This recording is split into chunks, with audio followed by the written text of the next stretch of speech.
Hi, I have a story to tell you. It's called Change of Plans.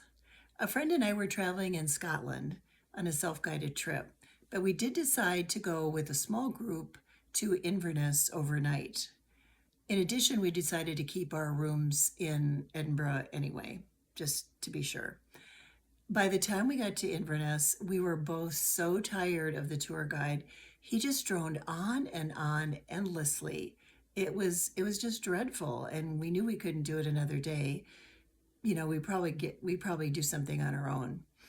We had not booked our hotel on the recommended list, and usually we both agreed on a hotel before we booked it, but this time my travel partner booked it on her own and paid for it. When the tour bus pulled up in front of this house, we both looked at each other. It looked like some really super creepy haunted house, but we went in. But the door was open. That was what was weird. It was a really cold and windy day, and the front door was wide open. The owner seemed surprised to see us. And then he took us upstairs to our room. But on the stairway upstairs, everywhere we looked were crosses and crucifixes. I actually kind of thought maybe there was an exorcism at midnight. Who knew? Well, the room was something to see. It was like a sub 2-star hotel. The sheets were threadbare. He showed us blankets in the closet, but they looked worse than the sheets. And then I noticed the walls in the room. Every inch was covered with scripture. It was just very odd. The bathroom had a naked light hanging by a droopy cord that hung into the shower, which made it look like you could get electrocuted.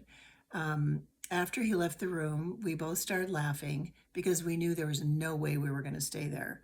By this time, we'd probably been there 10 minutes at the most. Anyway, we took our overnight bags and went out and stood on the road rather than wait in that icky haunted house another minute. The Uber driver came, and it turned out he was a very large, burly guy with long blonde hair, clearly in transition. And he was very excited to tell us about that. He had actually been a long distance truck driver for a long time, and then he decided to transition to a woman. That was a little odd, but considering the way the day was going, that seemed right on schedule, actually.